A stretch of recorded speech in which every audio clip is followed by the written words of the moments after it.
Dan Lavransky here for the Fight Network and Live Audio Wrestling. And yes, your eyes are not deceiving you. I am here with the legendary Killer Bees, B. Brian Blair, Jumpin' Jim Brunzell. We're here at the Niagara Falls Comic Con. Guys, how you guys feeling today? Lots of fans coming up to say hello. Oh, yes, sir. I'm feeling good, Big Dan, because I chugged myself down a quart of Orange Blossom Special right from Hazel's Honey Hut, and my toes are tapping, my wings are flapping, and I'm ready for some jaw jacking and some back cracking. If you're not careful, it just might be you, Big Dan. I hope not, Jim. Danny, give the mic to Brian there. I'm going to put my jacket Oh, on. no, you're kidding. No. Oh, no. Oh, I don't believe this. I get to wear this? Oh, my God. Holy cow. Wow. Oh, my God. Now, Dan, do you feel like playing the piano? Liberace. No, I feel like being one of the Killer Bees. All right. I'm ready. Where's Where's Sheik and Volkov? I'm ready. WrestleMania 3. Where's Sheik and Volkov? I'm ready. Let's take They're them around the corner. Oh, this is amazing, guys. It's so great to talk to both of you.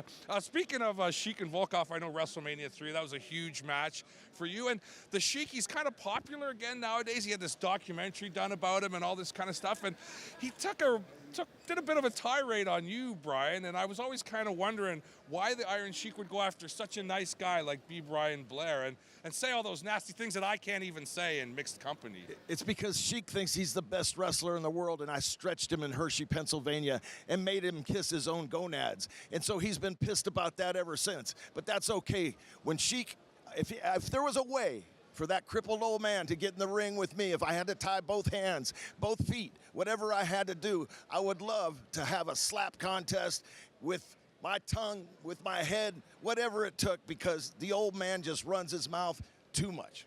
All right, there you have it, ladies and gentlemen, straight from B. Brian Blair. The other thing I wanted to ask you, Brian, in particular, is the Cauliflower Alley Club, that you're actually kind of the head of the Cauliflower Alley Club now, and you guys just had your big event in Las Vegas. How did that go?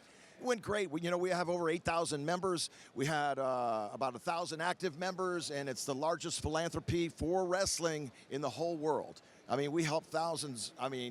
We help hundreds of wrestlers with thousands and thousands of dollars. And you can go to caulifloweralleyclub.org for $25 and join, and you can help a needy wrestler. Because believe me, there's a lot of guys that can't pay their hospital bills now that gave it all for you, that just didn't manage their dollars right, and they really appreciate you. Mm-hmm. Is that a tough position, running that organization? I know Nick Bockwinkel did it for years. What exactly does that entail for you? Well, it entails leading the pack, being the top of the flow chart, making decisions. Mm-hmm. And hopefully we make decisions that help the whole company to grow. Well, and certainly with your background in wrestling and politics, I'm sure you're the right man for the job. And having 4 Gold's gyms, started with 1, built 4, and sold them successfully, so all makes sense. All right. Now, I don't want to leave Jim out of the conversation here, obviously. I don't want to do that. You had an amazing career as well. The one thing I've always been intrigued about with you is when you got started, and you were in that infamous camp there with Vern Gagne and Ric Flair and the Iron Sheik, actually, Yes. and Ken Patera. Yes. And everybody talks about how tough it was. Was it really that Well, tough? Dan, we didn't know what to expect. Vern Gagne and actually Billy Robinson, who just passed away, Yes. the British Empire champion, actually trained us. And it was 6 days a week, and it was 6 hours a day.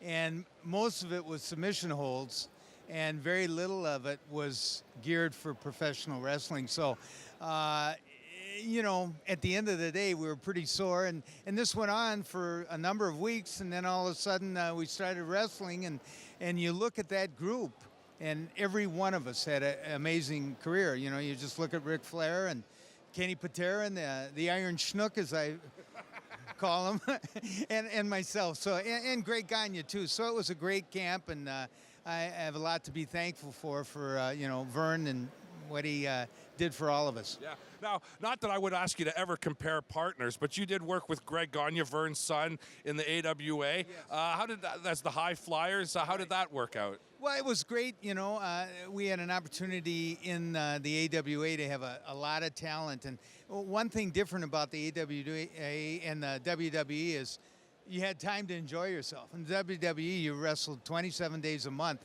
Brian and I were a different sort of a tag team in that Brian was a little bigger, had a little better finesse in the ring in terms of getting the guys down than Greg. and we were both, team-wise, you can't compare. We were different, but we did very well, both of us. Right. And how did you feel about how Vern treated Greg? Because a lot of people through the years have said, oh, he kind of pushed his son too much. You shouldn't have given him the push he had. I mean, you were working with him there in the ring. How did you feel?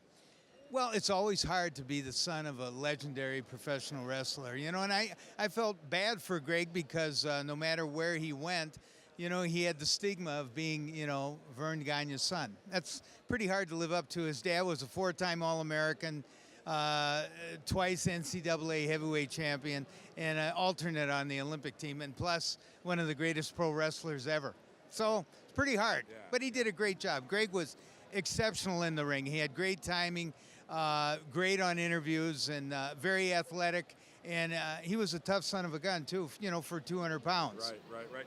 Now, getting into the Killer Bees in the WWF, a great run you guys had. And I always loved it as a youngster when I was watching, and you guys did the thing with the masks. I thought that was a really cool gimmick. Now, I read something, and I don't know if it's true or not, that it was Canadian wrestler Billy Red Lyons that actually turned you guys onto this? That's absolutely right. We were doing interviews one day, and Billy Red was actually doing the shtick, and he said after one of our interviews, he said, you guys should think about putting masks on. You're almost about the same size, and you could switch. And he says even as baby faces, it'd be a good thing because you wait till the heel gets enough heat, switch, put the masks on. And so it was his idea, and it worked great. I thank Billy Red Lyons in heaven. He's a great man, and the switch, the mass confusion worked out awesome for us. It did. I think it's one of the things people remember about the Killer Bees. It was the greatest gimmick that ever a babyface tag team had. Because, sometimes people were confused that were new what was going on. Matter of fact, Brian and I were confused sometimes in the ring. So it was sort of fun, but, it could have gone a lot farther, but we were very fortunate to be in the WWE and have such a good run as we did. Now, when he came to you guys, like Billy Red suggested that, did you kind of what, masks? What are you talking about? Were you kind of freaked out, or did it seem like a natural thing for you guys? To me, it seemed like kind of a natural thing. I said, hey, I like that idea. It was a great idea. Nobody else had done it. To this day, nobody's ever done it. It's true. They've never gone back to it. You're right. Of your time in the WWF, I mean, you had some big highlights. You got to work that big show in Toronto at the CNE. I was there. I was there as a youngster with a seat that didn't exist. They actually printed too many tickets, and some of the tickets weren't even legit. I get there, and they go, you're on your own. So I had to scramble and find a seat, but it was totally worth it. You had the big match at that show. You had the big match at WrestleMania 3 with Sheik and Volkov. What's the highlight for you guys? Won the Survivor Series. We did a lot of things. I mean, been to over 40 countries, over 5,000 matches. Biggest highlight to me was WrestleMania 3. I agree without a doubt. Being one of the very few to be in when really professional wrestling hit an all-time peak. I mean, 93,000 people there. There was literally every country was there represented in the media, and it was incredible. Never outdone. It's never been outdone. And you guys are fondly remembered by WWF fans, certainly older fans like myself. Has there been any inroads from the WWE, maybe a Hall of Fame or just coming in for an appearance? I don't know. Well, I got to ask. I mean, dudes, they put Coco Beware, and I think the Killer Bees probably deserve to go in more than Coco. Dan, Coco Beware wore our mask. This is the truth, and we were just talking about, we were in an 8-man tag on TV in Lake Placid, New York, and it was towards the end of our run, and at one part of the match, we had we had George the Animal Steel with the mask on. We had Coco Beware and Brian and I all in the ring, and Coco's dancing. George is trying to bite the turnbuckle, and Brian and I are looking at each other, saying, "So long, Killer Bees." But it was a great run, and I think we did a great job there. Do you guys follow the modern product anymore? I mean, I know it's been a long time. Some guys do, yes, no? Yeah, I do. I like it. You like it? I like it only because I see so much athleticism out there, but I see it wasted in so many ways. They don't have the right psychology as far as I'm concerned, because I wrestle now, and I can take the same crowd and use the same psychology we used as an older guy, and tear the house down much better than the younger people do. So it's kind of a bittersweet thing. Jim, your thoughts? You follow it at all? I watch a little bit. I still, there's like Bobby Orton's son, Randy Orton. Yep. To me, I think Randy Orton is probably the best all the way around in the ring right now. He's got incredible timing, stuff he does, and his timing in terms of what he allows when he does things. There's timing in between where other individuals will do something and it's bing, bing, bing, bing, bing, bing, bing, and nothing means anything. So, I watch now and then, and I'm a big fan of Randy Orton's. Yeah. Right. I was just curious to get your comments on development of talent, because now they have this whole big complex in Florida, and they have the NXT TV program to give the young guys a chance to be on TV, and they don't really have the territory days like what you guys had, which to me seemed to be the ultimate learning ground. So I just want to get your thoughts on that. Well, when both Brian and I started, there was 23 different areas that you could learn and hone your trade. Well, now there's only one, really, and then they have a couple, I think TNA, but they might have a camp in Ohio and one down in Florida. So if your dream is to be a pro wrestler, I mean, your chances are very, very slim because there's just not that opportunity. Plus, there's so much talent now that is paying people to train them, and then there's no place for them to go. Yeah, what advice would you two have for someone starting out today? I mean, it is a totally different environment. Go to a legitimate school, either NXT or go to WWE, TNA school. These people that try to lure you in for $5,000, I wouldn't do that. Right. And finally, I just wanted to let the listeners and the viewers know a bit about what do you guys get up to nowadays. I mean, you both look friggin' fantastic. I mean, you guys, like you said you're still working matches once in a while? Absolutely. And I just want to thank all the fans out there, because without the fans, we wouldn't have anything. They're the best.